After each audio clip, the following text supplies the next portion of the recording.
Okay, let's dive right into today's explainer. We're looking at something that honestly feels like a massive breakthrough in how we create software. We're talking about building custom mini apps in Google Flow, rapid prototyping without needing to know a single line of code. Let's get into it. So the sources pose this really fascinating question to start us off. What if you could build custom apps using just your words? Traditionally, app development is notoriously slow. It's expensive, and it usually involves months of learning syntax or pulling your hair out over a missing semicolon. But what if your everyday language was literally the only programming language you actually needed? Well, this number right here illustrates the new reality perfectly.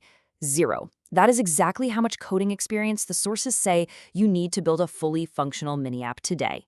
It's a complete shift. You're offloading all that heavy lifting of syntax and UI design to AI, so you get to step back and act more like a creative director rather than a typist. So, what's actually making this all possible? The sources point straight to Google Flow tools. These are custom, completely reusable tools and mini apps built entirely using natural language, and they're powered by the Gemini Omni model.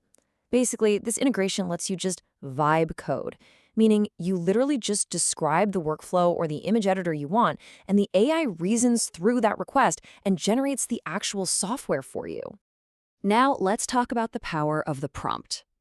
Since you aren't writing code, your natural language prompt becomes your ultimate tool for rapid prototyping. It's how you define your core app requirements. To see how tangible this is, look at this real example from the source material. The prompt is simply, make an image filter app with a slider for grayscale and hue shift. That is it. No massive 50-page technical spec document. You're just telling the system what the tool is and naming specific interface elements, like a slider, in plain English. The clarity of your idea is what actually determines the quality of your app. The sources really hammer home the sheer velocity this gives you when comparing traditional coding to conversational editing. Think about it. Traditional coding might trap you for hours, maybe even weeks, just debugging a single feature or tweaking a user interface. But with conversational editing, you type a prompt in seconds, you click a button, and you instantly test the idea. It's like shrinking a multi-week development sprint down to a lazy Tuesday afternoon. Okay, let's look at the actual step-by-step build process. First, we have to recognize who's doing the heavy lifting behind the scenes here. The Google Flow agent. The sources describe this agent as your creative partner. Based entirely on your inputs, this agent plans the architecture, it writes the code, and it builds the visual interface. It totally frees up your mental bandwidth so you can focus on actual problem solving. All right, here is your step-by-step guide to prototyping in Flow. Step 1, you open a project and select Create Tool. Step 2, jump right into the prompt box and describe your tool in plain, natural language. Step 3, click Generate.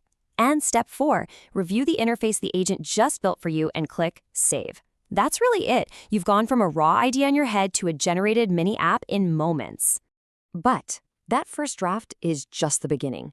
The real magic here is the iteration loop. You absolutely don't have to settle for the very first thing it generates. If a slider isn't quite right, or maybe you decide you want a new button, you just hit Edit and conversationally tell the agent how to adjust the code. The sources highlight a fantastic real-world example of this from early access partner Laszlo Gall.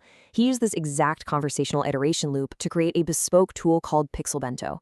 It's a custom app specifically designed for applying lo-fi and glitch aesthetics to media. He didn't sit around waiting for some big software company to release a glitch filter. He just described what he wanted, iterated back and forth with the agent, and built the tool completely himself. Now, once you've built a cool tool like Pixel Bento, managing it is super straightforward. You have 3 main actions. You can pin a tool to make it instantly accessible right there in your current project. You can favorite it to use globally across all your projects. Or you can remix an existing tool, which basically creates a personal copy you can modify for a totally brand new use case. Which brings us to the next phase, sharing and testing your ideas. Because, a prototype is really only as good as the feedback it gets.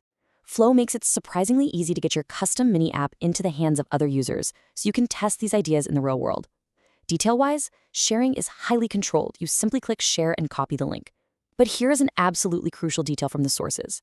This link shares the current version only. If you make more edits later on, those remain completely private until you share again. Also, anyone with a link can access the tool's underlying code, which honestly seems fantastic for community collaboration.